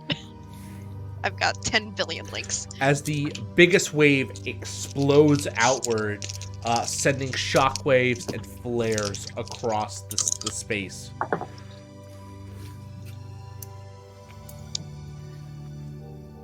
Alright, I got a 13. I Two. also got a 13. I got an 8. That's just 2d6, right? Yep. Um, Plus the 11. amount of your light links. So how many light links do you have? I have 3. All right, so 2d6 plus 3. Oh, thank God. 9. So 13, 9, 8. Zeke, you got 11? Yeah. What'd you get, Amelia? 13. Awesome. So only San and Jim having a little bit of issues here. So as per the moves, when you roll a 10 plus on breaking through stress, you pick 2. One of them, assuming, is you succeed at what you're attempting. And what is the other ones for y'all? My other one will be, I would like to ask a question about the scene. Yeah, sure. What caused the big explosion to happen? You can tell as someone yells, "Supernova inbound!" as like it hits you. And you quickly remember that a supernova is the explosive result of a dying star. Right, okay. Sorry, I have to remember that this is movie logic, where we are not somehow already dead. And you would know something else too, but I'll give that to you in just a second. Alpha, what is your question? Okay. What is your succeed what you're attempting? What is your second? Oh, you're muted, Zeke. Sorry, I think I'm going to take +1 forward and just Awesome. like hold on to that for a little bit. Excellent, excellent, excellent. Excelente. And Captain Amelia, what would be your second choice? I would also like to ask a question about this scene. Excellent. Because I think as Captain Amelia is going about the actions needed to take to survive this encounter, I think she's keeping a very close watch on these people who she thinks is here to bring their world into ruin. And the question is, what... I don't want to say what is their vibe, but I'm also going to say what is their vibe. You get the idea that Their vibe is actually pretty genuine. They seem like they actually want to help, which kind of confuses you. Mhm. And you're not sure as like, are they just really good at lying to you? Do they not understand what their actions are causing, etc.? And it almost puts you in sort of like a mortal quandary. Sure, that makes sense. And then Son and Jim, are you... So you can only choose one. I'm assuming you want to both succeed at what you're attempting, but did any of you want to not succeed and do something else? I'm just trying to tie people down, right? Yeah. Yeah. Yeah. You want to make sure that I totally... So, as the kind of flash goes through and everyone's able to hold, the ship, actually withstands it. That's not taking really any heavy damages or anything. You think you're all very much safe. And then, Sarah, that's when your second bit of knowledge cuts in. What happens to dying stars once they go supernova? Is that a rhetorical question? Or do you It's want kind me of to a... answer it? Yeah, go ahead and answer. Is it gonna be one of those like, and then a black hole forms? And then a black hole forms as you see space begin to fold in on itself at the distance of the supernova, and light begin to be sucked into it as a tornado begins to form around. And you feel the ship beginning to be brought into this. Oh god, Captain? What's that? Oh, good heavens. You said the ship's being sucked into it? Yeah, it's getting Yeah. All right, slowly folded. Captain Amelia is immediately scampering up to the hull, to the wheel, to try to push the ship away. And so a lot of stuff is happening. You realize this ship needs your help, Sarah-san Alpha. What do you want to do as it's starting to rage around you? And you can feel darkness pulling you in. I would like to try to cast magic Mm-hmm. in order to slow our being pulled in. So like I don't know how ships in Treasure Planet, like, do they have like rockets, or is it just kind of like sails that There's do magic rockets. space wind? Okay. It's a little bit both. Yeah. Yeah, they have like the solar sails that give it Okay. energy too. So basically just gonna go to whatever the propulsion system is and do one of those like fire in the direction that they don't want to go, to try to propel yourself, in that direction. Classic. All right, go to roll cast magic, please. Okay. That's a 12. Awesome. Pick your 2 effects plus the one that you always get. Right. I would like to have no unintended consequences. And I guess I'm gonna pick this and I'm gonna let you interpret what it means. Let's bypass defenses and then also be bombastic and what's the rest of it say? And powerful. Sarah begins to cast, the energy begins to surge through the sails. As Amelia, you feel a boost as you are slowly starting to pull away from the black hole like a vicious tug of war. It is bombastic, and you can feel parts of your ship start to burn up as this magic inflates it. Almost in a way that is deeply sinking into the ship itself. Like the magic is infusing within the ship. In a good way or a bad way? You're not entirely sure. But we're moving faster. You're starting to move faster, yes. Great. I think Captain Amelia looks down, and can she see Sarah doing this? Yeah, you see Sarah doing the whole, like, you don't see that pet of hers anymore. You just see this. Are you using your Keyblade Sarah? No, I don't think so. I think she just uses her normal magic, but you can see sort of the way that I always describe it, like the magic kind of energy, like collecting around her arms and then like shooting out. I think she shouts down, "Whatever it is you're doing, keep at it!" I will. Sarah, not Sarah, San, what will you be doing? I think I have no idea because I don't think San really has something that can super help here. Mm-hmm. Yeah, because she's not like a magic person. No worries. You just want to say you're just like holding on for your dear life. Yeah, that sounds great. Trying not to get sucked off from the ship. Perfect. And I think she's trying to like help other people stay on the ship too. Like she Stop, would definitely be Ashley, doing that. Stop. Oh my god. Give me the goddamn newspaper back. I'm sorry. Yeah, San, I feel like plants the spear into the deck, and it's just holding on as you see a crew member go overboard. Oh, I was gonna say, I was thinking if she would see someone like that, she'd want to try and help them. I don't know if that would be. Yeah, go ahead and roll interfere. So roll it dark. Okay, I will roll interfere. Okay, cool. That is. Let me just check my dark stat. Cool. That's still a 10.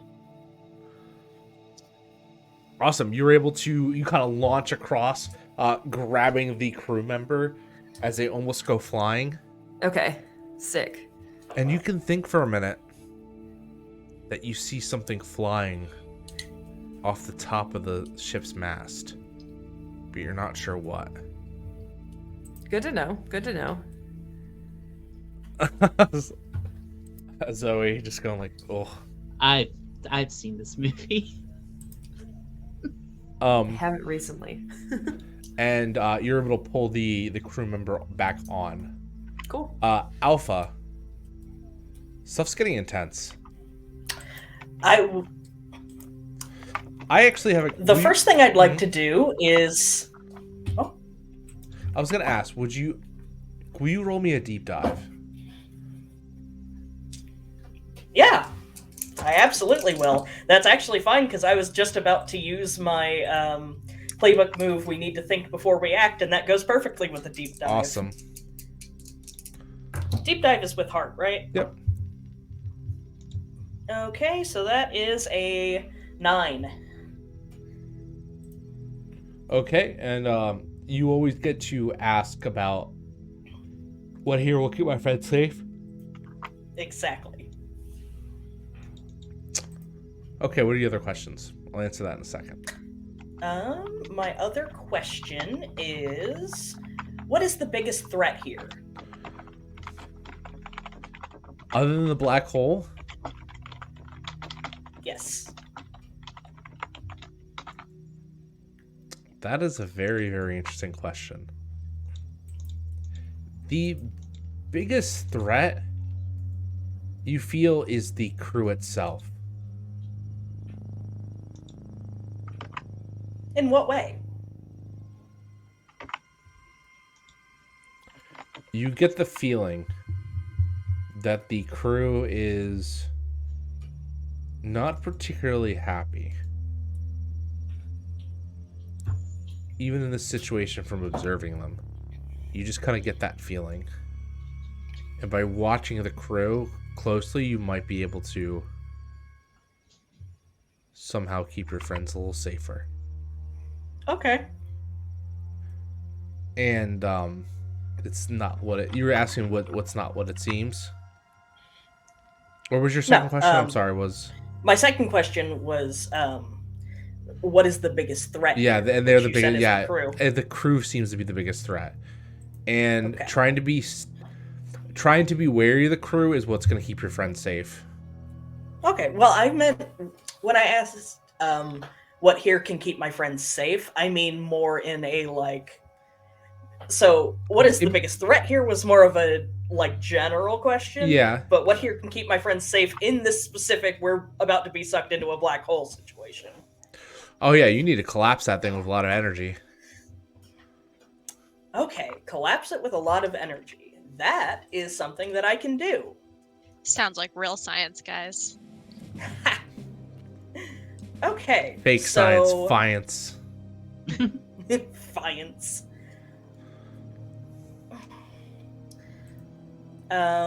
Alpha's going to call up to Captain Amelia and say, I'm gonna try something, so just trust me. And is going to... We're gonna strike with intent against this black hole? Go ahead. That's dark. That's what I like to hear. Dark, do I have a -1 or a -2 to dark? A -1. Okay. So that is a 9. And let's see. Let me look up the things for strike with intent because I never use this. Do you want to defend yourself from harm, deal great harm, or take control of the situation? I want to deal great harm. And how are you doing this? Alpha is going to summon his Phantasmal, which is his little storybook, and pull a card from it, and use that to summon the Ultima weapon to cast Ultima at this black hole.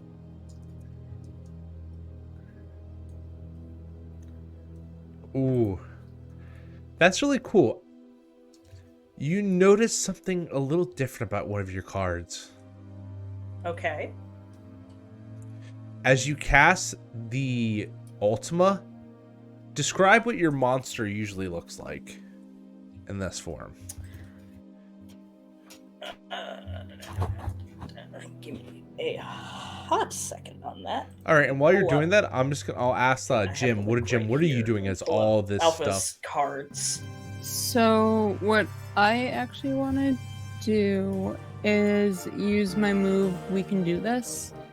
Mm-hmm. So when with your friends, everyone gains a +1 forward to push through the stress. Awesome. So that would actually mean that did anyone, San, what did you roll on your push through stress originally? It was a 7, right? No, an 8. An 8? Okay. And then Jim, did you roll a 9 or an 8 or 7? I rolled a 9. Okay, so actually I that would allow you to, we're gonna say you did. That would actually have worked retroactively and allowed you to push your get the 10+. So I'll let you ask another question. Do you want to take one? You want to ask a question about the scene or gain an advantageous position? Advantageous position. Okay, you're able to.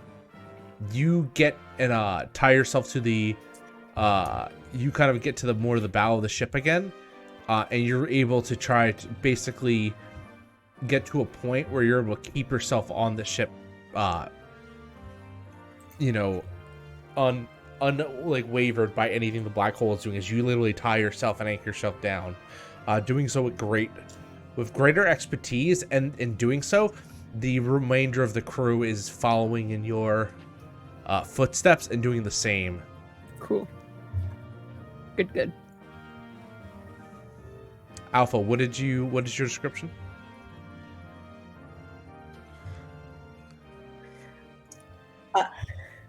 Okay, so I'm not sure which Final Fantasy game this one is from. It may actually be 7.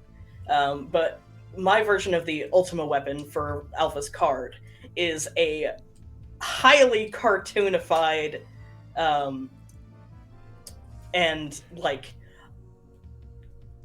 kind of cutesy version of the Ultima weapon that looks kind of like a centaur thing. It's got 4 big bulky legs and with a face, and then another entire torso coming up out of the back, and it's holding a big sword.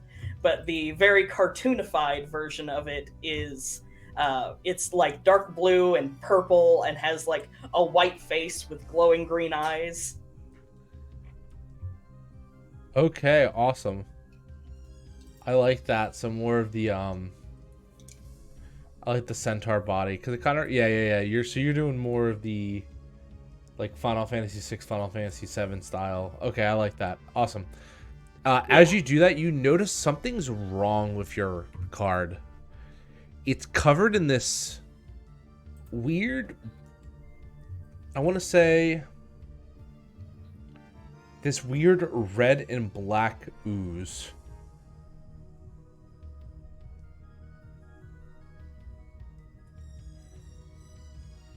With hints of blue in it. Well, that's off-putting. And it kind of makes this like white, the eyes of the ultimate burn are white. Kind of looking something like what Ben has. Okay.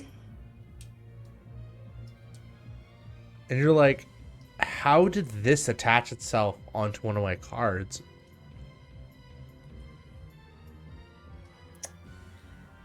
Alpha's definitely very confused and probably like hesitates a moment before holding it up to summon the weapon. But the weapon still goes off. As you see, the power is more bombastic and just evolutionary than you can possibly imagine, as it deals with great force. And the black hole explodes, finally collapsing in on itself completely. As the result blinds everyone for just a few seconds, causing the ship to take damage, as bits of it are literally burned off into crisps from the proximity of the explosion.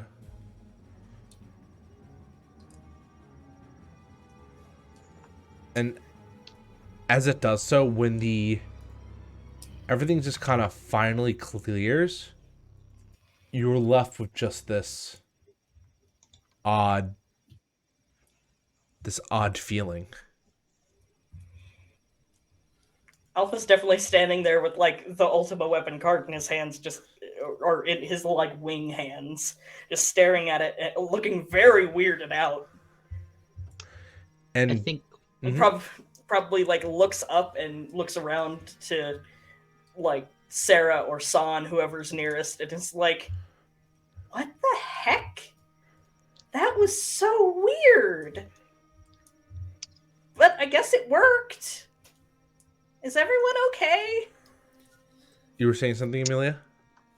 Yeah, I think once they're cleared from the black hole and the immediate danger of that has passed, Captain Amelia is going to jump back down and just start saying, that was incredible. That was an incredible display. I've never seen anything quite like it. Certainly, you've saved our hides. I think there was some damage to the ship, though. I need to go check on that. Mr. Arrow?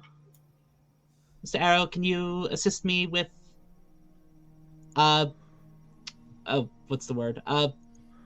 Damage reports? And as you call for Mr. Arrow, you don't hear a reply. Mr. Arrow?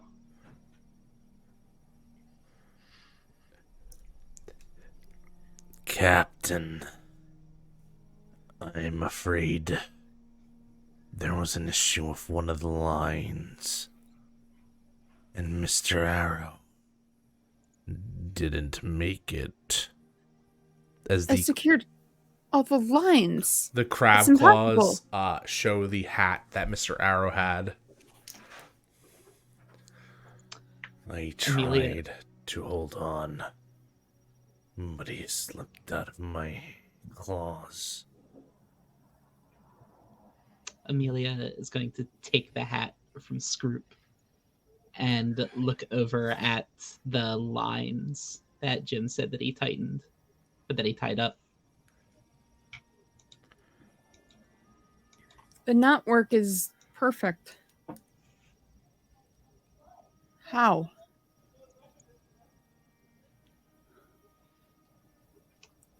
I think Amelia is just going to take a very deep breath and say, Mr. Arrow was one of the best officers anyone could have on board a ship. And he was a good friend, and we lost someone very important today. And then she's going to turn around and start just checking on the damage herself. Alpha is going to immediately run over to the side of the ship and look frantically around, like We can go look for him. I'm sure he's okay. Once when you fall into space, you don't come back.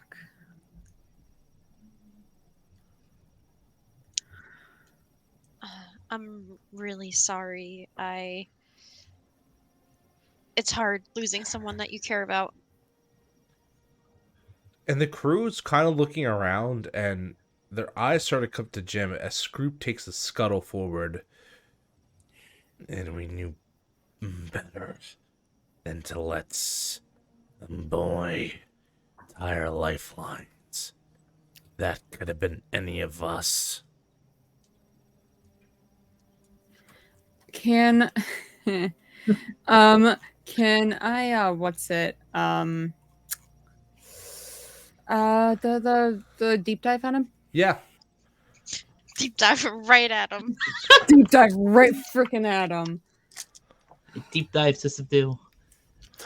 Hey, go ahead and give me some of that deep Ooh. dive. Oh baby, my dice rolled good for me. I do that and that's plus heart. Mm-hmm. I got a 12. Awesome. Woo-hoo. Go ahead and ask 3 questions. Okay, so what here is not as it seems. Oh, Scroop is definitely full of shit about something. Okay, yep. That wasn't the F-bomb. I think I'm okay. Alright, yeah. Yeah. I gotta save for the end. Alright, perfect. And I think that leaves so with what was done here recently, is there any way I can see how that the line was like not secure? So you could see it looks like, from what the way he makes it look like, for what it looks like originally to like the normal eye, that the line slipped. It just kind of came undone, and then with enough pull, it was able just to break apart. But on closer examination, something that only your eyes would be able to see because you've tied these knots for so many years of your life since you were a boy, you could see it almost looks like someone sawed through it. And what here could I use to help pinpoint to the others outside of my expertise that I can be like, not to his face, but tell the others it was definitely Scroop? You could go to Amelia, but you're not sure if she would believe you. Honestly, you would to get to the crew. You probably need to tell Silver, because Silver's kind of is friendly with enough with the crew that he would probably be able to get to them that this wasn't your fault and that Scroop actually did something. Okay, cool. And everyone kind of looks around and they don't say anything to you, Jim, but you could see their eyes. They start to blame you.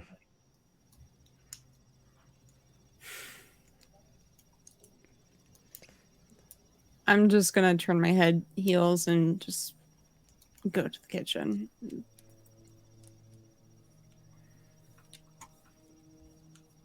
What about Sarah and San and Alpha? What do you do? I think San would want to see if she saw that figure flying still. You look gone. Even if they did get close enough to, they were still within the pull of the black hole, the ultimate weapon alone probably would have destroyed them. Okay. I think Sarah's probably just doing the best that she can to help the crew with the damage of the ship. And as Jim goes to talk to Silver and Sarah and San and Alpha ponder what happens, Amelia, for the final action of the scene, what do you do?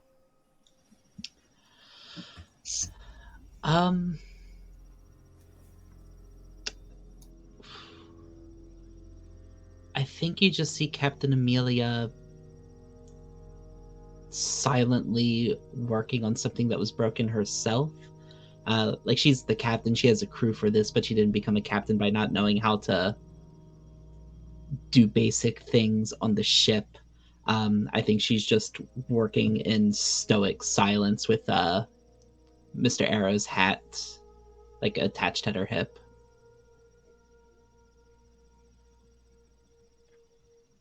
And someone is watching Amelia, but you're not sure what. And then, Amelia, as you get back to the course, you see a letter has taken the place of her own letter. She immediately opens that. And it says, "Thank you for the quick response. I am on my way."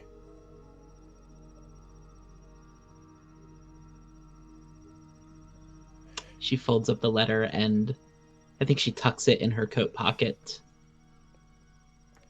And we follow the events to what was watching Amelia, as we see the small creature that is Morph fly through the vents and come to John Silver. And darting between John Silver and whispering in his ears, "Oh, how interesting, Morph. Seems like the time for the game to begin draws near."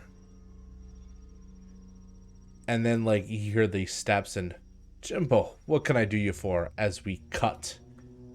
And we fade to another area. A conversation between two people.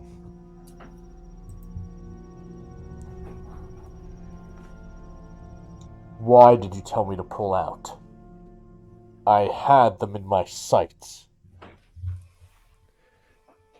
You know, this is my turn. Stop, all of you. To the gutters. Get out of here. I'm done with this.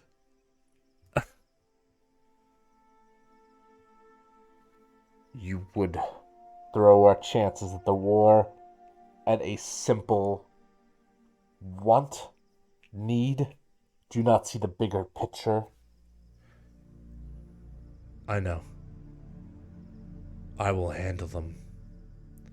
And I will show that I am the only seeker needed in this fight. Ha! I bet you are. Come on, let me get another snap at them. I have a bone to pick with the solo kid. And the rest of them. You'll get your chance. Well, maybe not, Cypher. Why don't you pack up and go home? For this time, it's time for them to see what a real Supernova can do. And we end there on part 1 of Treasure Planet. Thank you everyone for watching.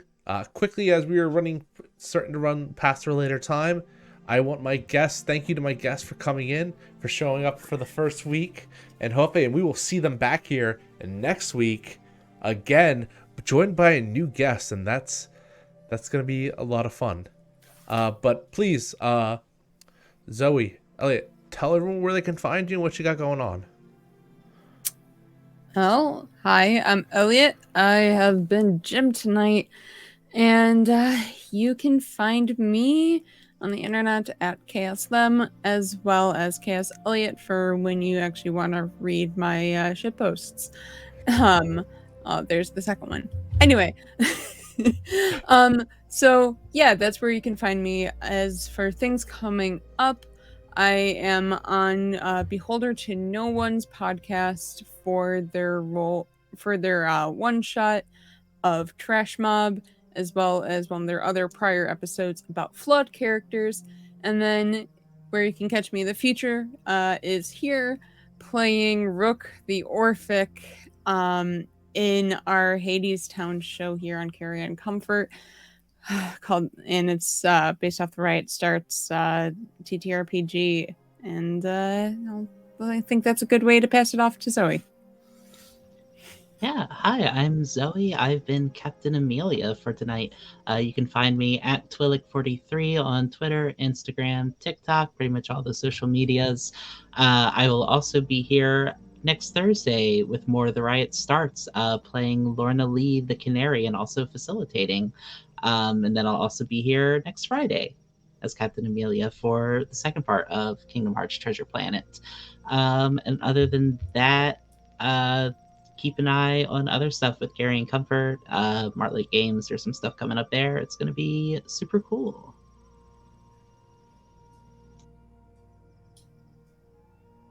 All right, now in their normal reverse order.